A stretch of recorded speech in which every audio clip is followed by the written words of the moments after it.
और इस वक्त बड़ी खबर आ रही है कि पंजाब में अकाली दल ने धुरी विधानसभा सीट को कांग्रेस के कब्जे से छीन लिया है। धुरी उपचुनाव में अकाली दल उम्मीदवार गोविंद सिंह लोंगोवाल ने अपनी नजदीकी प्रतिद्वंदी समर प्रताप सिंह बरनाला को भारी मतों से हरा दिया है। लोंगोवाल ने बरनाला को 37,501 मतों से हराया है। यह सीट कांग्रेस के अरविंद खन्ना के इस्तीफे के बाद रिक्त हो गई थी। आपको बता दें कि बड़ी खबर आ रही है, इस वक्त पंजाब में अकाली दल ने धुरी विधानसभा सीट के कांग्रेस के कब्जे से छीन लिया है। धुरी उपचुनाव में अकाली दल उम्मीदवार गोविंद सिंह लोंगोवाल ने अपने नजदीकी प्रतिद्वंदी समर प्रताप सिंह बरनाला को भारी मतों से हरा दिया है। लोंगोवाल ने बरनाला को 37,501 मतों से हराया है, जो कि भारी अंतर है। ये सीट कांग्रेस के अरविंद खन्ना के इस्तीफे के बाद रिक्त हो गई थी।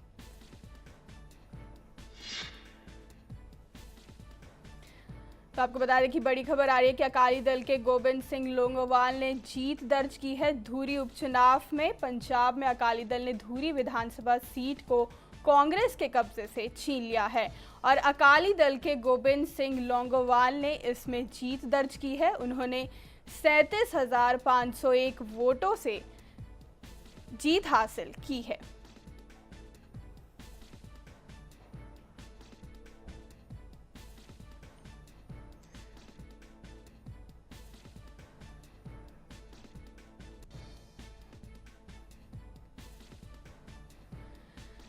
आपको बता दें बड़ी खबर आ रही है कि पंजाब में अकाली दल ने धुरी विधानसभा सीट को कांग्रेस के कब्जे से छीन लिया है। अकाली दल के गोविंद सिंह लोंगोवाल ने जीत दर्ज की है। धुरी उपचुनाव में अकाली दल उम्मीदवार गोविंद सिंह लोंगोवाल ने 37,501 मतों से कांग्रेस के समर प्रताप सिंह को हरा दिया है। धुरी उपचुनाव में अकाली दल उम्मीदवार गोविंद सिंह लोंगोवाल ने अपनी नजदीकी प्रतिद्वंद समर प्रताप सिंह बरनाला को भारी मतों से हरा दिया है। लोंगोवाल ने बरनाला को 37,501 मतों से हराया है। यह सीट कांग्रेस के अरविंद खन्ना के इस्तीफे के बाद रिक्त हो गई थी। तो एक बार फिर पंजाब में अकाली दल ने धुरी विधानसभा सीट को कांग्रेस के कब्जे से छीन लिया है और धुरी उपचुनाव में अकाली दल उम्मीदवार गोविंद सिंह लोंगोवाल ने अपने नजदीकी प्रतिद्वंदी समर प्रताप सिंह बरनाला को भारी मतों से हराया है। अकाली दल ने कांग्रेस के कब्जे से धुरी की सीट छीन ली है और उन्होंने 37,501 वोटों से अकाली दल के उम्मीदवार लोंगोवाल ने बरनाला को हराया है।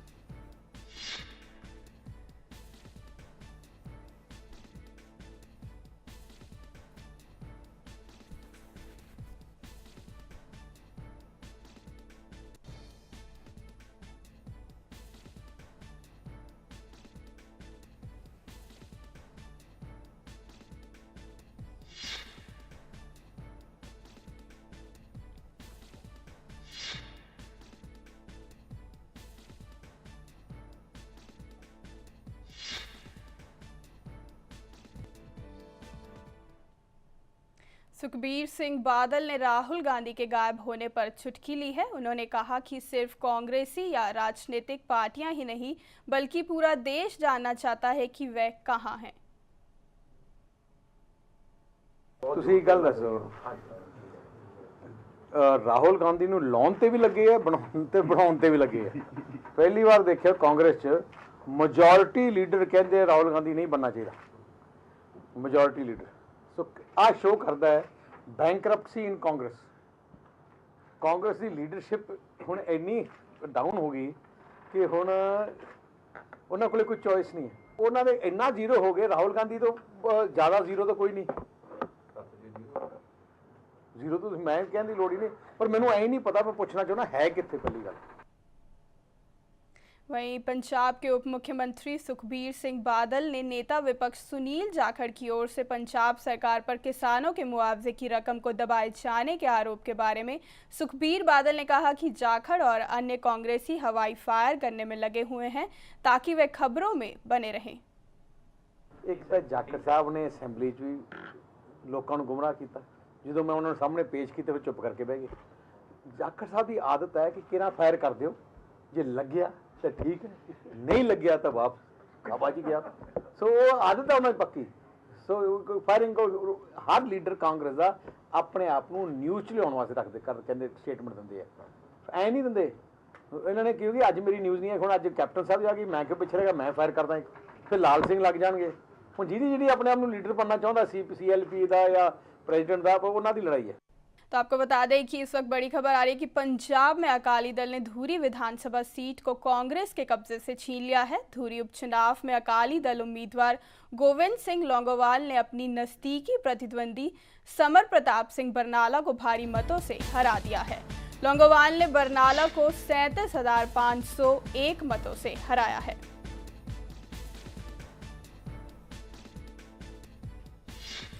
और इसी खबर पर ज्यादा जानकारी के लिए बात करते हैं कांग्रेस नेता सुखपाल सिंह खेरा से।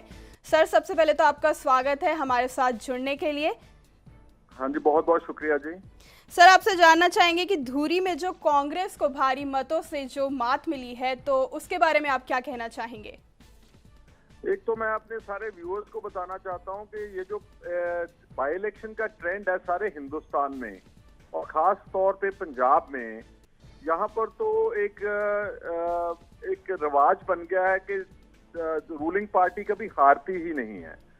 और खास तौर पर ये जो अकाली दल भाजपा का अलायंस है, they are known for intimidating voters, they are known for all sorts of bribery, they are known for polluting the electoral system. ये इतना गंदगी डाल दी इन्होंने सारे इलेक्टोरल सिस्टम में। और मुख्यमंत्री देखो कितने बुजुर्ग नेता हैं, ये जिस दिन धूरी अनाउंस हुई उससे पहले 10 दिन के 15 दिन संगत दर्शन करने आ गए और वहां पर लोगों को ये बोलते हैं कि अगर आपने विकास करवाना है, अगर आपने ग्रांट्स लेनी है, अगर आपने पैसा लेना है तो अकाली दल के उम्मीदवार को जिताए। ये जो है अनफेयर इलेक्शन है, ये पार्टिजन पॉलिटिक्स है, ये कोई इंसाफ पसंदी वाली नहीं है। और अगर बाई इलेक्शन ही अगर जीत करके पैमाना होता तो फिर ये लोकसभा में बुरी तरह हारे हैं अकाली अभी 2014 में। So therefore I feel that by elections are no parameter।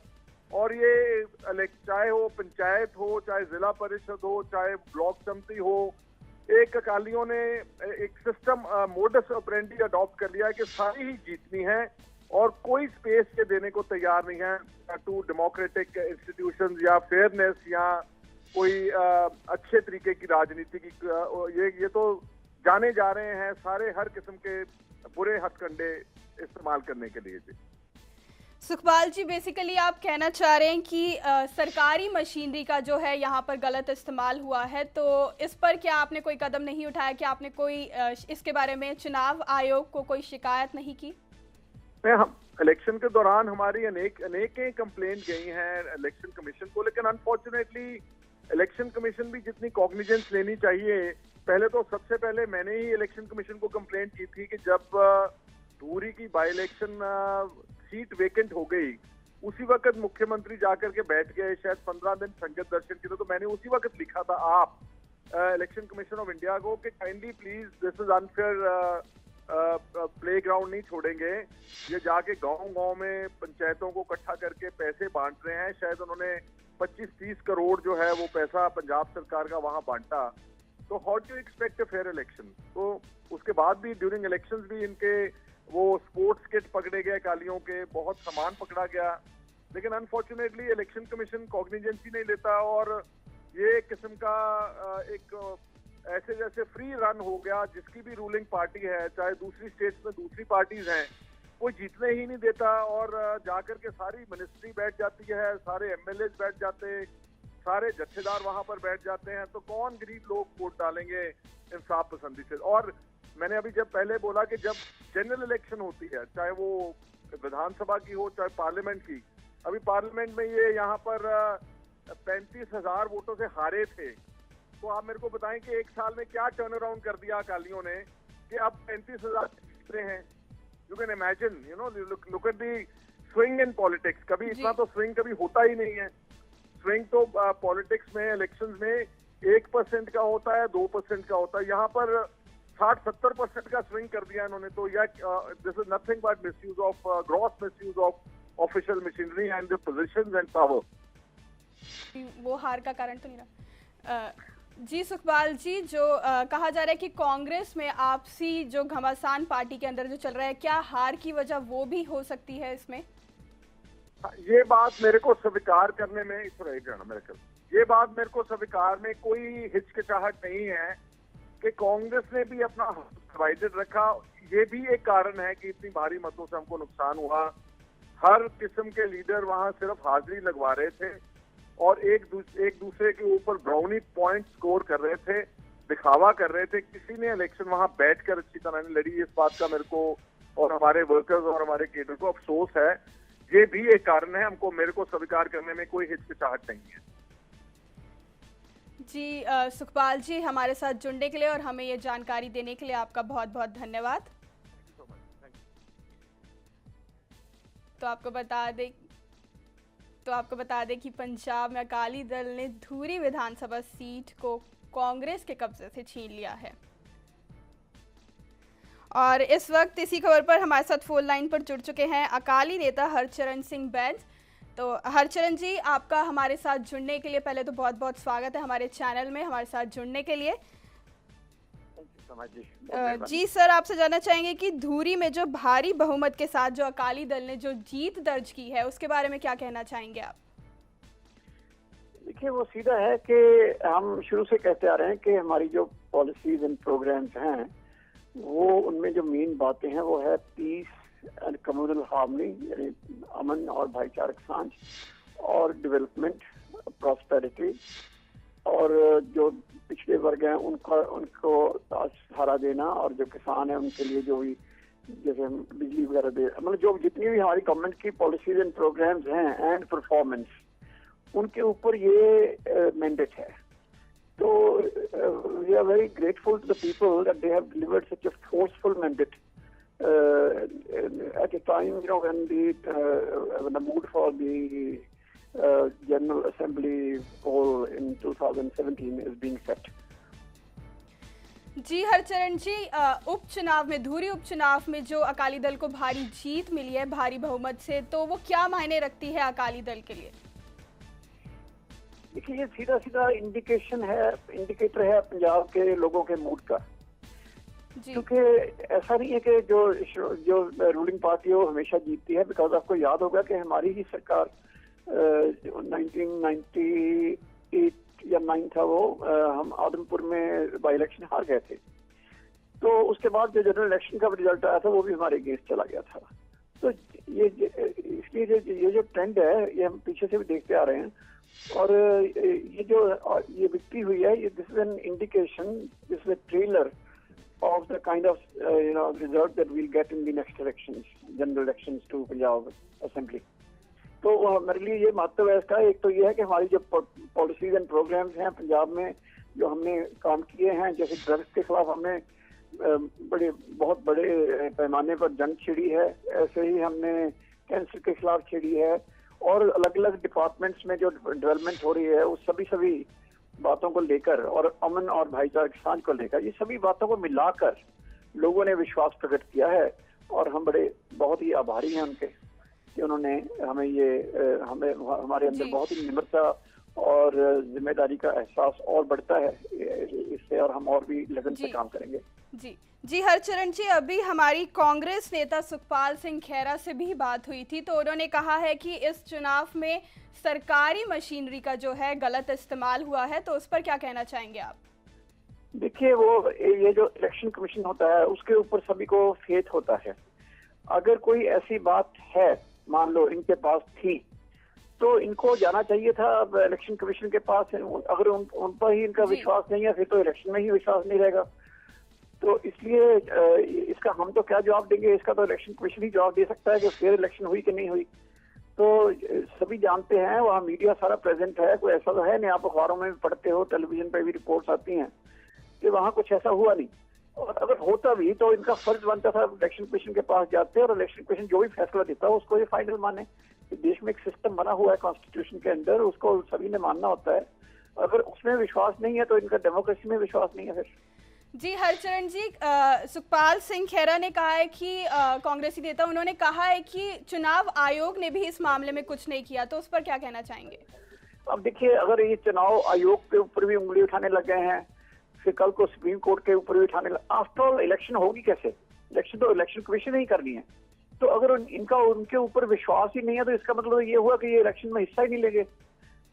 देखिए, हमारे ऊपर विश्वास ना हो ये तो बात समझ आई कि हम इनके विरोधी हैं, लेकिन इलेक्शन कमीशन जो कि न्यूट्रल बॉडी है और जो कांग्रेस के टाइम की ही बॉडी बनी हुई है, जी। तो उसके ऊपर भी इनका विश्वास उठ गया। इसका मतलब देश की जो कॉन्स्टिट्यूशनल फोरम्स हैं उनके ऊपर भी इनका विश्वास नहीं है, तो फिर इनको विश्वास है किसके ऊपर? जी जी, हरचरण जी, इस तमाम जानकारी के लिए और हमारे साथ जुड़ने के लिए आपका बहुत बहुत धन्यवाद।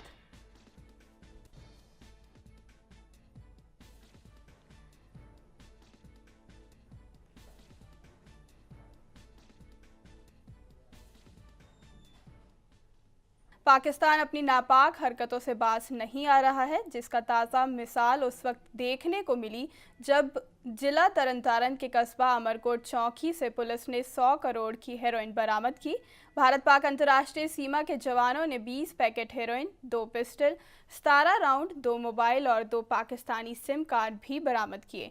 पकड़ी गई हेरोइन की अंतर्राष्ट्रीय कीमत 100 करोड़ की बताई जा रही है। पाक तस्करों और बीएसएफ के जवानों के बीच फायरिंग भी हुई, लेकिन पाकिस्तानी तस्कर अंधेरे का फायदा उठाते हुए फरार होने में कामयाब रहे।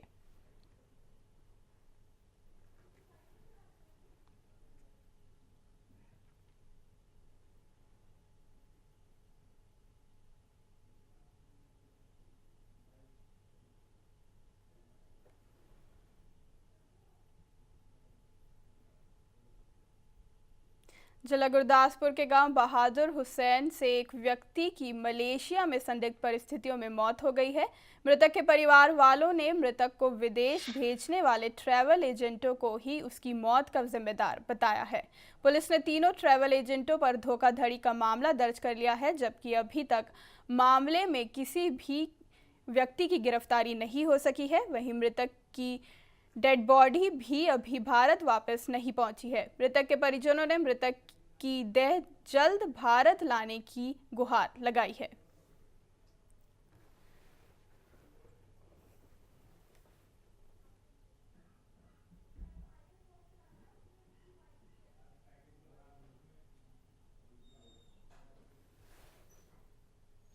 ਇਹਦੇ ਵਿੱਚ ਇੱਕ ਮੰਦਭਾਗੀ ਸਾਨੂੰ ਖਬਰ ਦਿੱਤੀ ਗਈ ਸੀਗੀ ਵੀ ਮਲੇਸ਼ੀਆ ਦੇ ਵਿੱਚ ਇੱਥੋਂ ਇੱਕ ਬਟਾਲਾ ਦੇ ਨੌਜਵਾਨ ਦੀ ਮੌਤ ਦਾ ਮਾਮਲਾ ਸਾਹਮਣੇ ਲਿਆਂਦਾ ਗਿਆ ਸੀ, ਜਿਹਦੇ ਵਿੱਚ ਉਸ ਵਿਅਕਤੀ ਦੇ ਵਾਰਸਾਂ ਦੇ ਬਿਆਨ ਦੇ ਉੱਤੇ 3 ਬੰਦਿਆਂ ਦੇ ਖਿਲਾਫ ਜਿਹੜਾ ਸਾਡਾ ਸਿਵਲ ਲਾਈਨ ਦੇ ਵਿੱਚ FIR ਰਜਿਸਟਰ ਕੀਤੀ ਗਈ ਹੈ। ਬਾਕੀ ਉਹਦੀ ਜਾਂਚ ਜਾਰੀ ਹੈ। ਜੋ ਵੀ ਇਨਵੈਸਟੀਗੇਸ਼ਨ ਦੇ ਵਿੱਚ ਗੱਲ ਸਾਹਮਣੇ ਆਏਗੀ ਉਸ ਅਕॉर्डिंगली अगली कार्रवाई अमल में लेनी चाहिए। हरियाणा के वरिष्ठ IAS अधिकारी के खिलाफ महिला द्वारा लगाए गए बलात्कार के आरोप के मामले की जांच हरियाणा के DGP ने चंडीगढ़ पुलिस को सौंप दी है। वहीं महिला द्वारा अभी तक लगाए जा रहे आरोपों के बीच IAS अधिकारी SN रॉय के वकील ने अपना पक्ष रखते हुए शिकायतकर्ता महिला पर ब्लैकमेल करने के आरोप लगाए हैं। SN रॉय के वकील सरतेज सिंह नरूला ने कहा है कि महिला ने अपने NRI पड़ोसी के साथ मिलकर SN रॉय से 10 करोड़ रुपए की मांग की थी और पैसे ना देने की एवज में पुलिस ने झूठी शिकायत देने की धमकी दी थी और बाद में चंडीगढ़ पुलिस को झूठी शिकायत भी दी। सरतेज सिंह नरूला ने कहा कि महिला एवं SN रॉय के पारिवारिक संबंध हैं और इससे पहले महिला ने एक्साइज इंस्पेक्टर प्रदीप शर्मा के खिलाफ भी झूठा मामला दर्ज करवाया है। उन्होंने कहा कि SN रॉय के पास भी महिला के खिलाफ कई सबूत हैं जिन्हें वह पुलिस के सामने रखेंगे। हरियाणा सरकार ने IAS अधिकारी SN रॉय को छुट्टी पर भेज दिया है। हरियाणा के पुलिस महानिदेशक YP सिंगल ने शिकायतकर्ता के अनुरोध पर ही मामला जरूरी कार्रवाई हेतु चंडीगढ़ पुलिस महानिरीक्षक को भेज दिया था।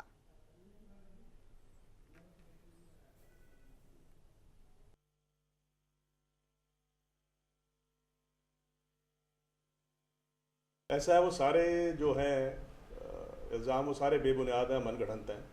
असल में क्या हुआ, ये महिला पहले एक प्रदीप शर्मा है जो एक्साइज इंस्पेक्टर हैं हरियाणा में, उनके साथ इसने पहले शादी करी, उससे बच्चा करा, फिर उस आदमी से इसने पैसे मांगे बहुत सारे। जब वो नहीं दे सका तो उसके खिलाफ इसने एक FIR करा दी पंचकुला में सेक्टर 20 थाने में। ऐसा है कि जब इनके रिलेशन खुद बनाए हैं उस औरत ने, और वो किस एक्सटेंट तक गए हैं रिलेशन ये तो इनका अंदरूनी मामला है, उस बाबरे को जिक्र नहीं कर सकता। सिर्फ बात यह है कि किसी के साथ धक्का हुआ या नहीं हुआ।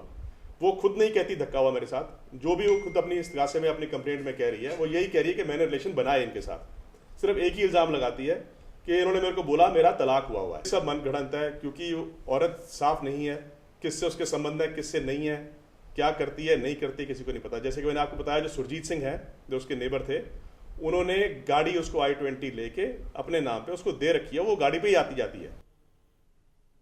और इसी खबर पर ज़्यादा जानकारी के लिए बात करते हैं अपने संवाददाता मनोज राठी से।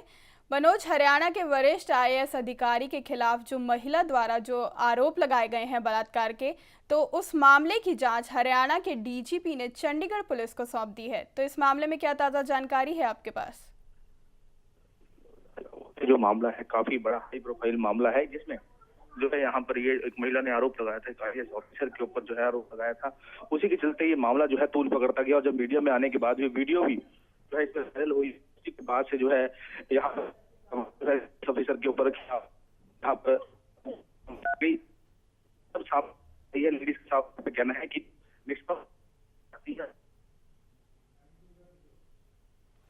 पुलिस से जो है वो इस जो केस की जो है वो इंक्वायरी करवाना चाहती है, जिसके मद्देनजर चंडीगढ़ पुलिस को जो है ये केस आ गया है। हालांकि SHO ने साफ बात यहाँ पर कहा है कि जल्दी ही फाइल जो है जो मामले की जांच की जाएगी, लेकिन अभी तक जो है फाइल उसके बाद नहीं आई और जो है की जाए मामले में। अभी हालांकि आला अधिकारी भी साफ तौर पर कह रहे हैं कि जैसे ही IG से मिली है और IG ने जो है आगे इंक्वायरी करने के लिए बोला है, लेकिन अभी जो महिला जो साफ तौर पर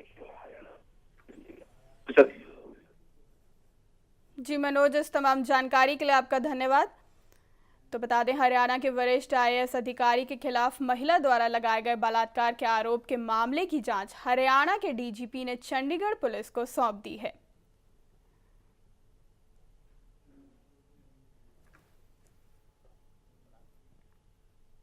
हिंदी समाचारों में अब तक के लिए बस इतना ही। नमस्कार। खबरों की दुनिया में आइए, हमारे साथ कहीं भी और कभी भी जुड़िए। हम मिलेंगे Facebook पर, हम दिखेंगे YouTube पर, हमें फॉलो कीजिए Twitter पर। खबरों के साथ बने रहिए रात दिन।